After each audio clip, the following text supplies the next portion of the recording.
Hallelujah. We're back. Lucky number 13, right? I think it's been 13 weeks of Trash Takes. I'm Coach, here with my co-host, Al Hill. Man, it's been pretty wild. I'm a little sad. I'm a little happy. I'm a little in between. I'm all over the place. The Knicks have finished up game one of the first playoff series in 8 or 9 years, and it was a heartbreaker that they lost, but I'm fairly confident in the rest of the series, and I'm hoping just by the time anybody gets a hold of this one, listening to this, we've already moved on to the next round. Knicks in 5, nothing to worry about, but I can't be lying to you that I'm sweating a little bit how game one went. But there's a lot of weird stuff going on with all of our teams. And I feel like you're in a better spot now since the last time we've talked. I don't want to say I jinxed anything, but on my side of town. But I might have. But it's also still like a reflection of the whole how the hell are we even winning games at all type of thing. But anyways, there's just a lot of stuff going on that I really wanted to dive into. And, you know, you were very excited about Cash or Trash this week, as you've told me. We're a little delayed this week. We had a very, very busy weekend. It was my birthday. This is like the official birthday episode, at least celebrating mine. Today, it was a couple days ago. Yours is coming up too. Sir. But yeah, I wanted to get into it because there's basically an epidemic, not a pandemic, an epidemic going on in baseball. It really has to be addressed, but I'll pass the ball into your court. Yeah, no, I mean, obviously, like you said, Yankees went on an absolute tear. Their pitching was unhittable for like a week and a half, and then, you know, Corey Kluber exploded last night. As well as it was Syndergaard, right, who also got hurt. They announced that he's on the IL now, and so Yankees lose Kluber, Mets lose Syndergaard, I lose all hope. You know, Yankees lost more than that. Oh yeah, Aaron Hicks, but I mean, I wanted him out anyway. No, more than that. More than that. What am I missing? You're missing Luke Voit. He's out again. Luke Voit has a grade 1 oblique strain. They thought he went home with paternity leave or whatever, and he just never came back. So I don't know if they had like a celebratory outing or whatever it might be, or they were trying to create another baby. I don't know, but he has an oblique strain. He's out for multiple weeks. The Kluber thing is interesting to get into later, and you're not gonna like it. So I don't know if you want to lead us off with Cash or Trash, and we'll bounce back into the devastation that is pretty much killing our entire sport. Yeah, we'll get it started. Before anything, actually, I wanted to point something out because I don't know that it has been said enough. But this is Trey Mancini, and obviously I'm a Yankees fan. Orioles play in the same division, but this man missed an entire year, an entire season. He was out doing chemo and radiation for, I believe it was testicular cancer. He beat it. He came back, and now he is absolutely on fire. Like to miss an entire season of training and just hitting live, the game speed it usually takes a while to come back. But I mean, right off the rip, I'm looking at his stats now. He's hitting 273. Guy's got 10 homers, 41 RBIs, playing for a bad Orioles team. So those numbers, I mean, probably would be better elsewhere. So just a shout out to that guy for, you know, going through what he had to go through and just coming back absolutely crushing it. Just, you know, a good look. It's good look. It's Trace has the talent. Good, yeah. It's a good look, and has the talent. It's a good look, and like, you know, even if he's doing it against the Yankees, so be it. You love to see guys like that come back and play well. The Anthony Rizzo's of the world and all them. I'll kick it off with Cash or Trash, brother. Number 1, Cash or Trash. Mike Trout is injury prone. I know this is something that you hate, injury prone. You never ever admit to me that David Wright was injury prone, even though he was.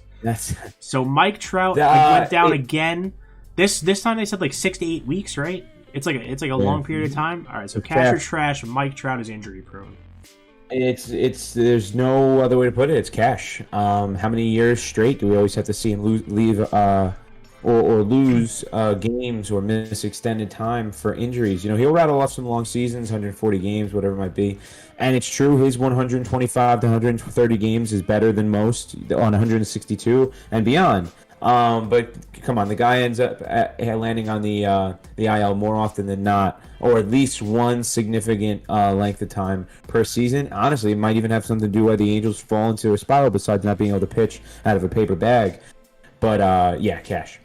Yeah, no, I agree. It's rough to see, but I mean, yet another year with a Mike Trout injury is tough. So I'm going to move on to number 2. Obviously, Mike Kluber. Good Lord. Corey Kluber threw a no-hitter. That's like 8 this season or some nonsense. Yeah, so this is cash or trash. Pitching is become too easy. And now I have my own cash or trash addressing a similar thing. Too easy? No, it hasn't actually. It's quite the opposite. It's trash. It's that the hitters are allowing this, in my opinion. So pitching's not easy. It's the same inherent advantage as it's always been, even when they've gotten better. But the athletes on the other end have gotten better too. It's just their approach sucks. Shitty approaches, and they've kind of created this. So trash. It's not too easy. It's the hitter's fault. That's fair, and I'm definitely not downplaying how difficult it is to pitch. I mean, you have to be obscenely good to even make it to a major league team. It's unbelievably difficult, but it just seems like as we as human beings either evolve, get stronger, get bigger, that's what it tends to go towards. It seems like it's benefiting pitchers more where they're throwing harder constantly. And I think you're probably right, where it's not so much as pitching is easier because it's the exact same as it was. It's just the fact that people are coming up to the plate to try and hit the ball out of the park every time. Definitely makes it terrible. And they're accepting the strikeout. That's really what it is. This is the next one that I have is a fun one because it's something that as a Yankees fan I haven't seen much of anytime recently, and this is cash or trash. Stolen bases are a lost art. Cash, absolute cash.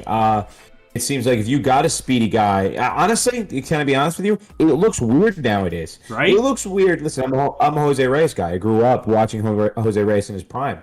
So all I saw was stolen bases. This guy was rattling off 70 of them, 65, whatever it is. It almost looks so strange to see someone take off in a dead sprint. First of all, you think they're going to get hurt. And second of all, it's just such a weird concept of them swiping bags. And it's so effective, moving in a scoring position instantaneously like that.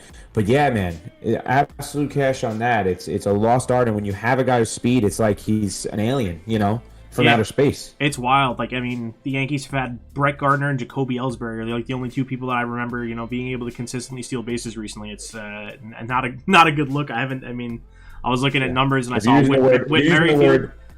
I saw Whit Merrifield at the top of stolen base leaderboard, and it was like just it's weird.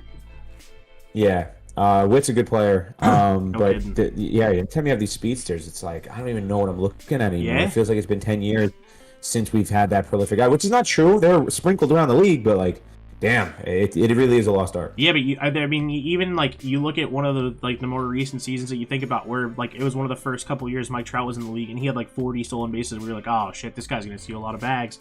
And again, now he's down to like 20, 25 a season. It's like not even close to where that was. True, health becomes a part of it. This is going to pertain to my Yankees. Obviously, they lost Aaron Hicks. Clint Frazier looks like he couldn't hit a beach ball. So they were already looking at Delino DeShields as like a depth guy. But this is cash or trash. The Yankees need to trade for a new outfielder. Yeah, so we had the cash or trash last time saying that the player they'll target will be a pitcher. And now the pitching's been there, but with the recent news, no, I'm still sitting strong on pitcher, so it's trash. I really don't. Look, you haven't hit, but you have the talent on the team to hit. So I think you just put the stock in the fact that they'll turn it around at the plate and keep supporting that rotation that is the reason why you're winning any games right now. Because just use the names, use the names, use the stats, and use the tendencies, and now that Kluber went down. One is more sustainable than the other. The Yankees being a bad hitting team, not sustainable. The Yankees being this elite, unbelievable pitching team, not sustainable. So just fuel the one. So no, I'm going to go trash. That's fair. Yeah, I mean, I'm not gonna, say no if they send like a player to be named later and some cash for like a depth outfielder. I'll never, I'm never gonna kill them for a move like that where they add some depth, maybe a speedy guy, a guy who's gonna play good defensive outfield. That's fine. Go ahead. But there's a couple guys in their minor league system that I like to see them, maybe get a chance if Clint isn't the guy. So I'm right there with you. My last one is cash or trash. The Padres are the most fun team in baseball. Fernando Tatis Jr. was hurt, came off the DL, and immediately went on a tear. Hit, I think, 5 home runs in 6 games or some nonsense. Guy's a freak. He's a mutant. Manny Machado, their pitching is up there. Yu Darvish is having another fantastic season. It's just like they can't miss. So cash or trash. The Padres are the most fun team in the baseball. I'm starting to get sick of hearing of them, and I'm going to say trash. Maybe it's my own bitter opinion. I think there's some other fun teams out there if we really paid attention. Padres, unless the MLB's cramming it down my throat forcibly in everywhere I go.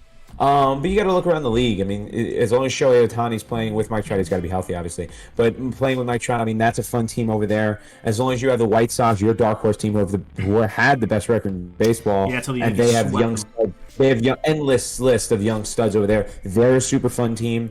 So you do have a few others that I think are very fun to watch. So for me to just hand it to the Padres because MLB tells me I have to love Fernando Tatis every second of my life, yeah, I'm going to say trash. All right, that's fair. I mean, that was more of an opinion one than like one where you're probably going to get a real answer. But yeah, I figured I'd throw it in there. I put that question in there after Fernando Tatis hit like 17 home runs. There was one day where he had like a home run, and the next time I checked, he was 3 for 3 with 6 RBIs, and I was like, this guy was just hurt 2 days ago. So Yeah, hit a grand slam. Yeah, he's a maniac. But that's all. That's all. Good? Yeah, that's my 5, brother.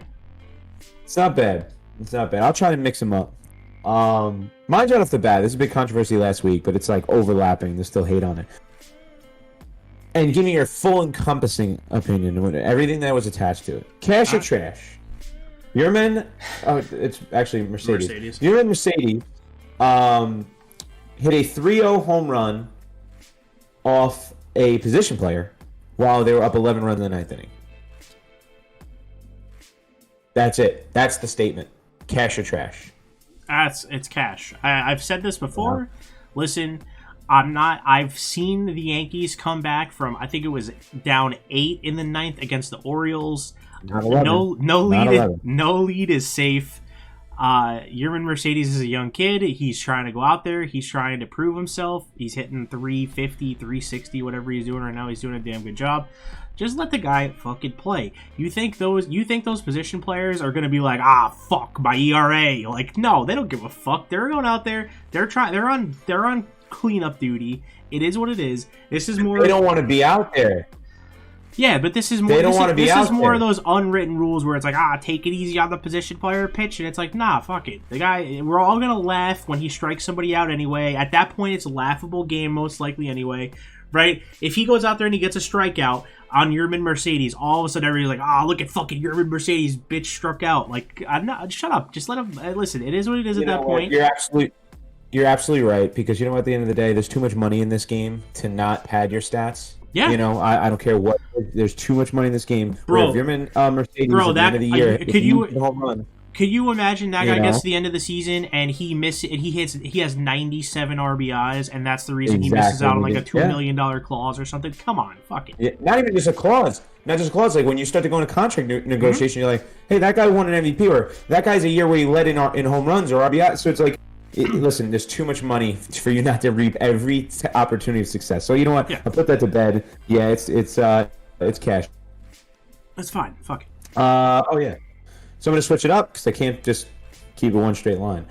Now that the Falcons are shopping Julio Jones for less than a first, at least that was the first report, Green Bay Packers should be doing anything and everything to get Julio with Aaron Rodgers. Trash. Considering the situation. Trash. It is trash. Whoa. And it is not because they shouldn't be trying to put pieces around Aaron Rodgers, but it is because the relationship is too shattered for a player like Julio Jones to even fix it. I genuinely think at this point he came out. I saw a statement today from Aaron Rodgers, and he said that it has nothing to do with anything at this point. It's the culture of the team, the way that they do business. He wants no part of it. The way that they run the team in any capacity, he just wants no part of it anymore. He's over it. They made too many dumb decisions around him. It's not. He said. I think the exact statement was something like, "It's not Jordan Love. It's the culture," or something like that. Where it's not like it's just that one thing. It's all of the slights combined that they made towards Aaron Rodgers. Not drafting an offensive player, or whatever it was, 9 years in a row in the first round or something like that. It's just time after time after time they fucked him over, and he's just like, you know what, I'm done. I'm over it. They're the Packers. They're not, they're not all that. I understand they're like a historic franchise, but like, I'm Aaron Rodgers. They should have treated me the way I deserve to be treated as a franchise quarterback. Absolutely. Yeah. And I think they need to go into the future, and they need to be in full rebuild mode, and Julio Jones is not that guy. Interesting. Yeah. Interesting. It is. But I genuinely think that they're past the point of being able to fix it. You might be right. And I hope so. I'd like to see him somewhere else. Dude, Washington? Number 3, Trae Young. Trae Young is public enemy number 1 for Knicks fans. Oh, currently? Number 1. Yeah, currently that's the freest cash we've ever had on this segment, dude. Yeah. Currently, after game 1, the way that went over, what are you kidding me? In the past, there might have been some other guys on that list, but I mean, good lord, it's not even close right now. It's Trae by a landslide. It's not really close. Maybe a week ago, it probably would have. I would say it probably would have still been James Dolan, right? James Dolan would have been way up at the top of that list. The way he's run the team in the last couple decades. Well, you know what? Yes, he is, but people have gotten so it's the recency bias. We're in the playoffs. We're like, we don't give a about anything anymore. Yeah. But Trae Young, they're trying to go a little too far. They're like, he's the modern day Reggie Miller. No, he's not. Relax. But they won one game. But that whole shushing the crowd, it's real quiet in here. Yeah, it's going to be interesting to actually tonight. Wow, it's going to be really interesting, and I hope actually Trae Young is no longer public enemy number 1 in about a week, because I want him to be irrelevant to New York. Yeah, that's fair. Number 4, this one I hate. Pitcher's mound will be moved back in the near future. Bro, this goes right along with what I said in the pitching is too easy. It's something similar where if they are seeing these numbers and players aren't hitting the way they should be, and pitchers are, it's all about having a rotation that's going to get you through 7, and hitting doesn't matter anymore, and hitting is what's exciting, and everybody in the MLB in the offices wants the game to be more exciting because they think it's going to draw more players, right? So they want home runs and all this nonsense. I think it's it's like hard to say cash because it'd be so ridiculous for them to make it any more than 66, right? But like that's such like everybody knows it's 60 feet 6 inches, right? Without a doubt, it'd be so like unfathomable for them to change something like that. That's been that way for so long. But at the same time, everything they've done previously trends right towards that. So I'm leaning cash, but it's not like I'm like, oh yeah, they're definitely gonna do it, because it's just like it's so hard for me. I was asking, do you think it's gonna happen? Cash or trash? Cash, yeah. Unfortunately, I don't think they should. It would be a damn travesty. But dude, I think it would be unimaginable for them to be like, oh yeah, 63. It is unimaginable. I cannot imagine it. I can't fathom. Dude, I've 25 years. I've known that fucking the pitcher's mound is 60 feet 6 inches away, and now all of a sudden they're going to change that after what, like 150 years? Blows my mind. You think it's bad for you, the viewer? How about the professional pitcher who's been pitching the same distance since he was 12? Oh, my God. His slider breaking in the same spot, his fastball finishing in the same spot, all these different change-up, everything, right? Dude, everybody would be fucked. Oh, my gosh. If I was Jacob deGrom, I'd shoot people in the face. Dude, but anyways. the Cooperstown curveball, Clayton Kershaw would be throwing balls like 6 feet in front of the plate. Yeah. Shambles. Then he'll overly adjust. And throw this balloon down home plate, and these batters are just sit in there, elevate, and tee off to the next galaxy, and it's going to be a really rough transition if they ever do it. So I'm just going to say it's a complete fantasy. I know you said cash, but I'm just going to hope that there's no fucking way. Dude, it would be wild. And the last one's a callback to what you brought up. I think it's a little different. The no-hitter means nothing this year, and we have a major problem in baseball. Cash or trash? I think it's trash. Obviously, now this is 3 times we've hinted at pitching is too easy. You're telling me that a guy that gets 27 outs without allowing a hit, you're telling me that doesn't mean anything? That's not special? Just because it's happened 8 times? What is it, 8 times this season? It's been 7 times. 7? 7 times. Okay. But you have to look at the names. I know you had some good ones. You had some good names on there. And Kluber's been elite in the past. And he was hurt. And he came back. If Kluber goes the next 5 years, right, and throws a consistent 3 ERA, you're gonna be like, that no hitter that he threw that 1 year that he came back doesn't count. No. That's because he's an elite pitcher, and he's been that way in the past. And haven't there been a couple others from? Did John Means throw one? Yeah. John Means is throwing a fucking 1.6 ERA through 9 starts. He's an elite pitcher this season. You said he's cheating. He is. Here's what I will say. But so did freaking Carlos Rodon threw one. You had what was it, Matt Boyd? Did he throw one? No. Turnball. Turnball. The Tigers pitcher. Who fucking cares about it? Yeah. He threw a no-hitter. There's been too many no-hitters. I understand there's some former good players. But there's too many rinky-dinks, in my opinion, who are thrown in the mix. Listen, I'm not saying bad pitchers, but just pitchers who are middle of the pack who walked away with a no-hitter this year. And all I'm saying is I'm not saying it's not special. I'm just putting a lot more onus this year so far. We're only at the end of May. Memorial Day weekend's not even here yet. And we have 6 to 7 no-hitters. This is like that year, I think it was 2016. Everyone had a no-hitter into 8th inning. But what's it called? You have all this going on. I'm going to put a little onus on the fact that the hitters are not making any adjustment through 6 innings without a fucking hit. You were going 6 innings without a hit. Nobody in the dugout, talking to the coach or anything, is strategizing or adjusting to say, listen, at the end of the day, we just got to get a base runner and bunt and slap a single instead of swinging a home run. No one's making that adjustment. So I'm going to put onus on this new-aged crap that's going on the offensive level to diminish the no-hitter. If you think it's a coincidence that these guys are out there just dominating, go ahead. You can live in that world. And I think it's a happy-go-lucky thing, kumbaya, and say these are great pitchers. But I don't think it's a coincidence, Al. I didn't say it wasn't a coincidence, but I don't think we should take anything away from them getting 27 outs without having anybody get a hit.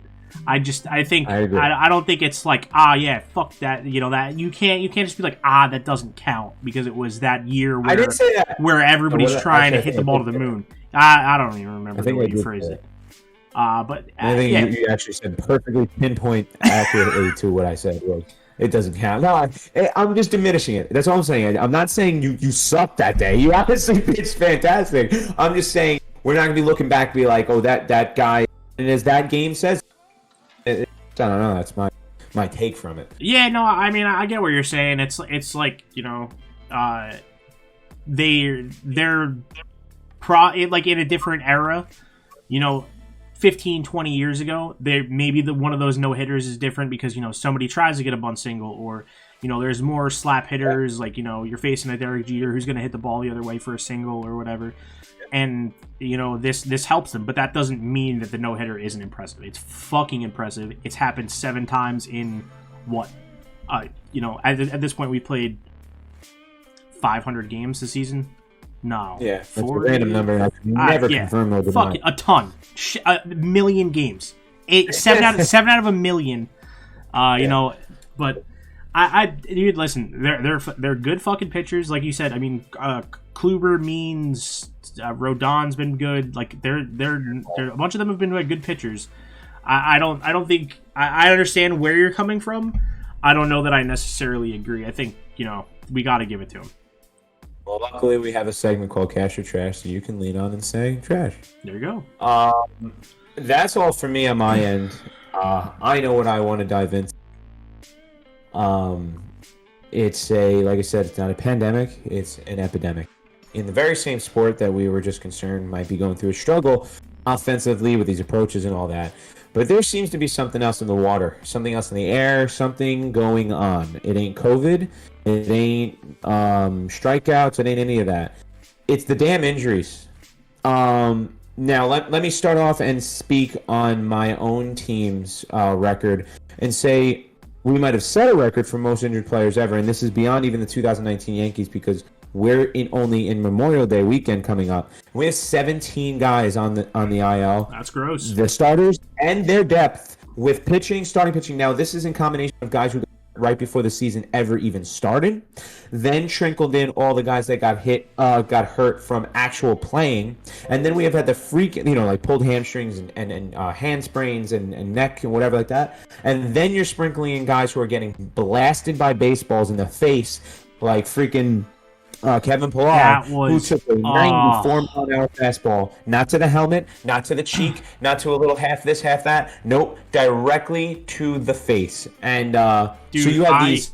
I just gotta throw it in there. I don't remember who it was that I saw last that had something like that, where it like scraped the flesh and there was a good amount of blood. That Kevin Pillar.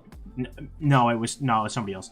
But Kevin, that's not the one I'm thinking of. But Kevin Pillar's was, I mean, dude, that was terrible. Like it was, that was about as bad as I've seen.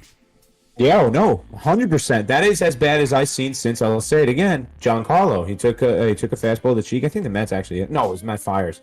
Fiers hit him in the cheek, broke his jaw and the teeth and all that stuff, and that was bad. But this one was really rough. Pillar's the toughest dude I ever even heard of because he wanted to play the next game. He looked maniac, horrible. Nah. You can't even say that. Max Scherzer played with a broken face.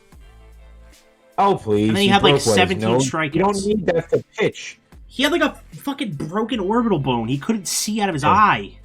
He's already an Android with the two different ones. But anyways, go back to the Mets. It's really getting out of control. No joke, dude. And now people are jumping into making defensive plays. Hurt. They're running down the first baseline. Hurt. Jacob deGrom. He came back, but I'm saying he got hurt. We have setbacks in the minor leagues with Noah Syndergaard. He just came out of a rehab start. Mm-hmm. He's hurt. Carrasco might not pitch till July. What the hell? Nemo's hand is re-aggravated. J.D. Davis got pulled the other day. So it's getting ridiculous, right? But the Mets aren't the only ones. They're by far the worst ones. You can't even compare it. But they're not the only ones. Just today, you got the news, right? You got Kluber out, and you didn't even hear about Luke Voit. They snuck that package in there. They actually said, "Oh, Kluber's hurt," and he's probably not coming back by the way, based on the nature of what's hurting him, because he can't throw for 6 weeks. But Luke Voit also has a grade 1 strain. So bang bang, they're gone. Aaron Hicks, you're gone. Judge, you're always going to be a reoccurring injury problem. John Carlos is lucky to come back next week and hope he stays around. So you guys are getting peppered with horrible injuries again. And I don't even know ones that you had going into the season. But dude, the best player in baseball is hurt again. Like we said, injury. Mike Trout. It ain't 2 weeks, dude. It's not 10 days. It's 6 weeks of a strain, and then he has to get going. He went down. Tatis has been out 2 times. He popped his fucking shoulder out of his socket early in the season. Dude. I don't know what the hell is going on, but it's weird, and I wanted to at least ask you first. Is this just straight up curse? Is there some sort of rhythm to this? Does any of this make sense coming off the 60-game season last year of why this is happening? And then I'll give you my take of something different. I don't think it has anything to do with the 60-game season because they at least had, full pace ball games that they were playing last year. The game, I'm a big proponent of game speed. I think playing, especially at least in the NFL. In the NFL, it's crazy different, right? You cannot simulate NFL game speed. MLB, you could do simulated games. You could play minor league games, blah, blah, blah, whatever. Go ahead. They are playing simulated games on doubleheaders, though. They're playing the 7th inning game. There you go. Fucking stupid. All right, go. I'm sorry. All right, that rule is fucking dumb. We know. I don't think the 60 game season had anything to do with it. I think it genuinely might come back again to everybody's approach, right? Everybody's trying to throw 102, and everybody's trying to hit the ball out of the park, and now you're seeing all these guys with these strains because they're they might not be working the same the same way they used to be. In place of cardio, maybe they're doing a little bit more lifting because they're trying to hit the ball 475 feet. Like, I genuinely think it's got something to do with their approach. They're swinging harder. It's taken more of a toll on them. Like, everybody looks fucking ripped, right? In every sport too now. Everybody, we're looking at these guys. Yeah. We're seeing. Did you see the fucking picture of Dalvin Cook, the running back for the Vikings the other day? Yeah. The guy looks like he's ready to fucking bench press a car. You want to know what he does? He's 5'8". He runs the fucking football. He doesn't need to be that ripped in his fucking chest like that. Like, everybody is trying to get what? It's like Saquon, and he got hurt. Yeah, but all right. So Saquon's upper body is that big, but his quads are also fucking tree trunks because he knows he needs to run the football. I feel like everybody is. I don't know if it's just they're working themselves too hard, and like they're pushing their bodies to like the absolute limits, and that's what it's doing, and that everybody's trying to hit the ball an extra 10 feet, and that's what's doing it. They're like maybe they're. In theory, right, you want everybody to go out there and fucking bust their ass, right? You want the player that's going to try as hard as possible at all times. He's going to practice. He's going to show up every day to practice at the right time. But, dude, if some of these guys are out there from fucking, 7 a.m. to 7 p.m., and then, beforehand they do a warm-up and post, they do, a little cool-down, and then, afterwards maybe they're working out or separately. Dude, like, some of these guys, it's got to be they're just trying way too hard, and they're everybody's trying to hit the ball 700 feet, and everybody's trying to there's gonna be like 7 guys next year that hit like 107 on the gun, and everybody's like, fucking next roll is Chapman, and then immediately their arm is going to literally fly off of their body into the stands, and they're gonna be like, oh, what the fuck happened? Yeah, dude, turns out the guy was A, on steroids, and B, lifted weights literally the entire offseason. That's it. Guy had fucking Piccolo taking off the fucking headgear, throwing it to the ground. It puts a crater in the earth. There's gonna be people walking around like that. And then, yeah, exactly, dude. Fucking instant transmission. These guys are fucking out here Super Saiyan trying to throw the ball, and they're just working their bodies past their potential limits. And unfortunately, they're not fucking Saiyans. They are fucking human beings, and their bodies cannot mutate to fucking past their limits the way Goku could. Yankees, because they have a hair shaving rule, so you couldn't even go Super Saiyan if you wanted to. Exactly, now, dude. How the fuck? We're at a disadvantage. Like, we're fucked. What I will say, so you brought up a couple points. I'm going to bring up a couple counters to actually get an idea. So I'm going to take it a little different way. So you're saying everybody's doing this. I don't think it's everybody. I think if you're select few, we have our obvious ones, right? You're John Carl. Your body's too muscular and Judge and all that stuff. You're going to break down your automatic Thor the same way. No synagogue, right? For Aaron Judge, I think a little bit less Giancarlo Stanton. I think a lot more Aaron Judge. It's just because he's a fucking huge. Like, big guys like that. You look at players in the NBA like Yao Ming, those kind of guys. Those guys always end up having injuries just because their bodies are just enormous. It happens. Okay, so I think Giancarlo Stanton probably tries to be more in that mold of like just fucking huge rip, like working out all the time. And then Aaron Judge, I think Aaron Judge is just a mutant. So all that aside, I think there's certain guys. So I'll use Giancarlo Stanton as well. But you have your Derek Dietrichs of the world. Brett Gardner was this muscular guy. Now there's a lot of guys around the league, right? But I don't think it's everybody because I don't look at Jeff McNeil that way. Michael Conforto that way at all. Have you seen him with his shirt off? He just looks like a guy who's in shape. I don't really think that trainers around the league are sitting there like, hey, wow, we've watched everyone's body fail horrendously lifting this way. Keep doing it. I really don't think they're doing that. So I'm going to take a different viewpoint. It's a different era in baseball, and money for every player and all the organizations up, all the contracts, so everyone costs more. Their need to be on the caution to keep people healthy is so much higher than it was in the past because there's legitimate dollars walking off your field. Mike Trout got a cash strain. What does that cost the Angels? Was that a $14 million cash strain? So it's a nightmare now. Where in the past it was $1,000. It was a $1 million cash. So there's two schools of thought on this. One, I think that they're overly protecting these players And while you think that would help them stay less injured, so we talked about even stolen bases going down, don't doubt at all that doesn't have some sort of sense of, well, we don't want this particular player sprinting all the time for bags anymore, like Mike Trout, who's a clear candidate of his stolen bags going down. We don't want him trying to steal bases anymore because we want to keep him healthy. Not that he can't do it, not that he's not fast anymore, not that he doesn't get good jumps, we want to keep him healthy, right? Then in practice, don't you dare leg out a ground ball. Because God forbid you get hurt during practice. We're talking about practice, okay? Allen Iverson. God forbid you leg a ground ball out in practice, you get hurt. You can't do that. So now they're not running out ground balls in practice. I know they're doing their stretches and stuff like that, but they're not doing live motion like that, right? Then you have your ground balls in the game. Ground ball I'm not running that one out. So you have all these instances where you're not pushing the body to the absolute limit or getting it used to that. Then it comes time where, no, here's the bang bang play. Here's the play I'm trying to stretch out a double. Here's the play I'm trying to beat out a nice ground ball that was right in the hole. And it's either he's going to make a great play or I'm going to this out. And then you go 0-1. You haven't been running that way in the entire time. And out. Boom, quad. Boom, hamstring. Boom, calf, whatever it might be. And you're hitting the pine, right? So I think the approach, while it seems like hurting the players, they're not used to going full throttle ever until the actual game. How are you supposed to get used to going full throttle? It's like when somebody goes through an entire rehab start, right? An entire rehab program. They get back to Major League ready, and you're wondering why this guy just got hurt in the first game. Well, it's because they didn't actually end up testing their bodies to extent before coming back. They went 75%. They went 50%. They were just chilling. And then they go full, they get hurt. That's what probably happened to your boys over there in Judge and Alcala. The pitchers, that's a whole different story. They're throwing too hard. They're trying to throw unnaturally, and your body can't handle it. And it's not about them bulking up. It's the fact that they're just trying to put all the pressure on their body, and they're dying from it. So that's a different story.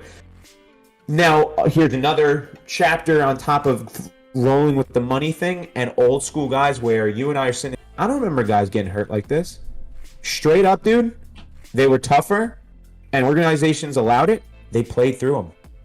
I could probably give you a long-ass list of the injuries that are sprinkled around the league right now. Or how about just on our own team?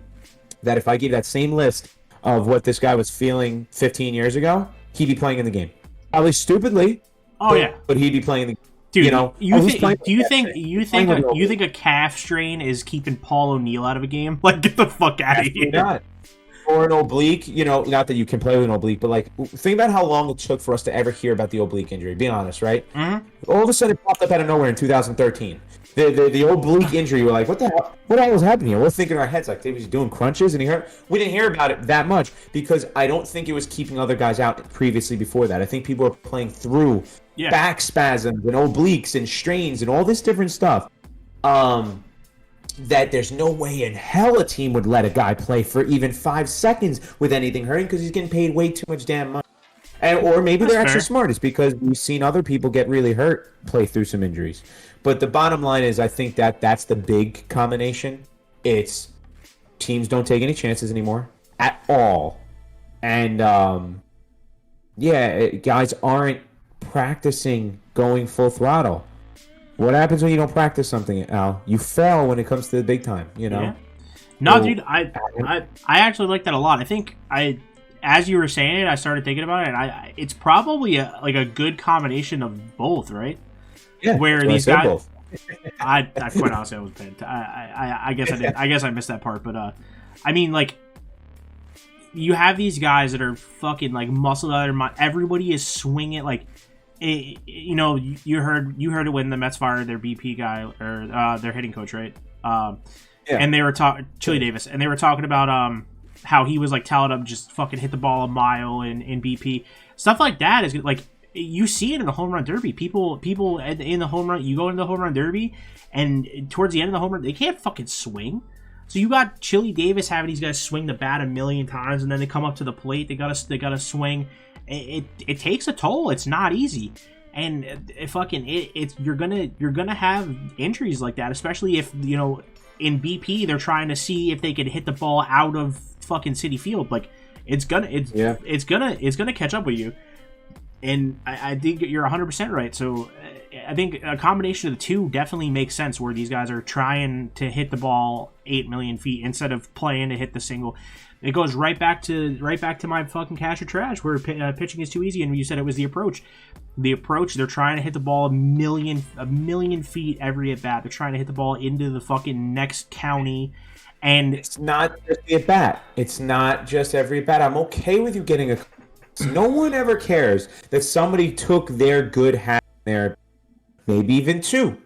What we care about is that when you're down in 2 strikes, or you're starting to fall behind, you don't fight off. You just say, "Oh, 0-2? That's my 0-0 swing." No, it ain't. That's not your 3-0 swing. That's not your 3-1 swing. It's your 0-2 swing, your 1-2 swing. Fight off. Make the guy work. Don't strike out. Don't think the strikeout doesn't mean anything. I've watched the Mets lose a World Series put in play. Literally, just because the ball in play over and over again, we lost a. Okay? We had balls going past center fielders for an inside the park home run. We had balls going past the second baseman that gave up runs and errors and all that stuff like that. I watched my team lose World Series because the ball was put in play. Don't tell me that the strikeout is okay, and not putting the ball. So, yes, you're right, the approach, all that stuff. But I'm just saying, man, I don't know why I didn't bring. No, I'm not a fan of him. You're a fan of him. CC Sabathia. Apparently, CC Sabathia came out the other day and was talking about in 2012 he had some floating spurs in his elbow or something like that, bad shit like that, where he could not straighten his arm, and he all his leading up to his day to pitch was working his arm to be able to extend his arm, and he would pitch those games. Nobody's doing that in 2021. No. So much as kind of got a soreness. That's a 10-day IL, sir. You shouldn't. And CC Sabathia was stepping on the mound and pitching through it. So that just proves my point, is that before they were going to play through things that right now would put you on the shelf for 3 weeks. Pure and simple. That dude, yeah. So, that dude was also a madman workhorse. Did you ever... So I saw this on Twitter recently, I think. Did you actually see the numbers from when he was traded to the Brewers and they were trying to make a playoff push? Oh, he had a sub too. Oh no, dude! I was talking. I gotta see if I can pull it up, dude. Well, for the year, isn't that his Cy Young year?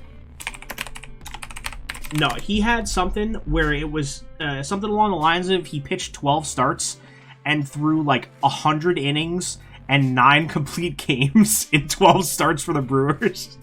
It was obscene. Yeah. He was 11-2 in 17 starts. I guess that's going to include the playoffs, though. 11-2 in 17 starts with a 1.65. He threw 130 innings and had complete games. Got to be on here, right? Yes, CG. Oh, there we go. Yeah, he had 7 complete games. That's absurd. Seven complete games in 17 starts, including the playoffs. I'm pretty sure. Yeah, I told you it was. They worked that man. That guy.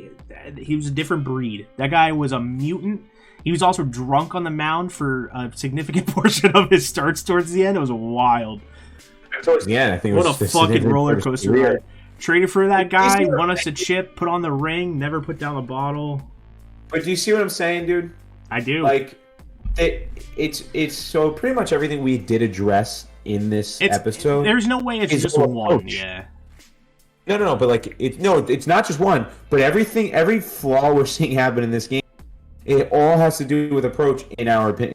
Humble opinion. Bad offense, approach. Pitching's too easy. It's the approach from the batters.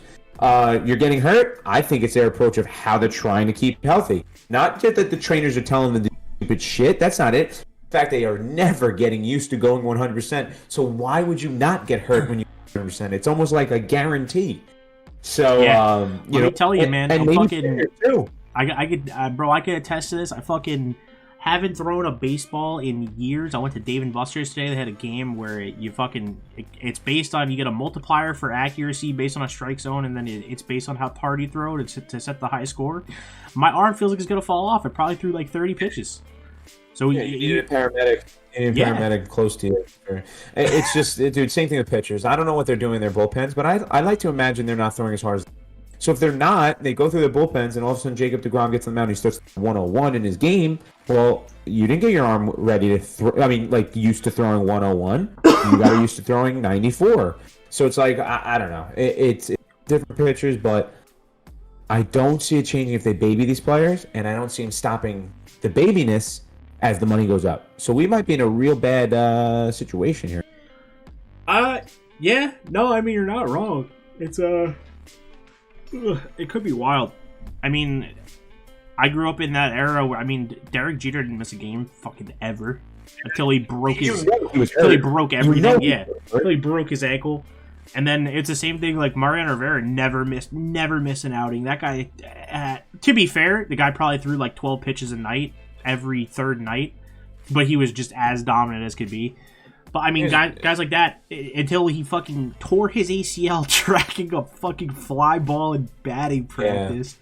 Like, guys like that, Bernie Williams, Paul O'Neill, Tito Martinez, fucking Scott Brocious, those guys never miss games, and now all of a sudden we're seeing it every week. There's no that fucking record. That shit is never getting broken. That is never getting broken. Cal Ripken Jr. There's no claim that Cal Ripken Jr. is the healthiest. He's just the Iron Man. The Iron Horse, whatever. Sorry. He never let injuries slow him down. If you really think he played one entire career and never actually got with an injury that could have sidelined him if he chose to, or if he either told the truth about it or literally allowed him to himself to. Yeah, he could have went on the DL list a few times in his career. I'm just going to go out on a limb and say it's true. But he didn't. You'll never see that again. I'm not saying the players are pussies either. I'm not. I'm saying the organization will never let a multi-million-dollar player risk even further injury by staying out there. Good, better, in between. I know you and I want to see the tough guy, but we're probably using a stupid mindset too by saying, no, put him out there. Like, imagine Mike Trout's strain wasn't that bad. It's bad, but it wasn't that bad. And then he decides, like, no, I want to keep playing. And then all of a sudden, $400 million gets shoved down the tubes because he tears the calf. So we probably would be applying a stupid mindset more so than not, because we want everyone to be tough. But Al, if we don't apply that mindset, how do you see this changing? This injury thing. And all these stars. I don't know if it ever will, dude. It's weird. It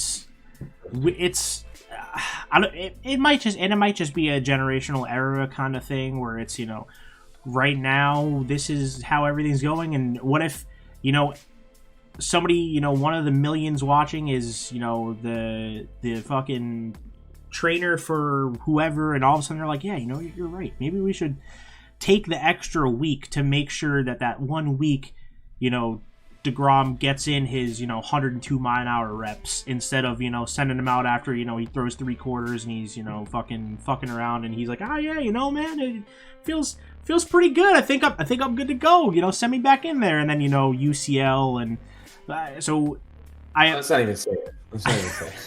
So I mean, there's got to be I feel like there's got to be adjustments that get made where suddenly at some point, right, somebody's going to be like, man, maybe there's got to be something we could do to make sure that Mike Trout's playing, 150 games instead of 120 games every year. Absolutely.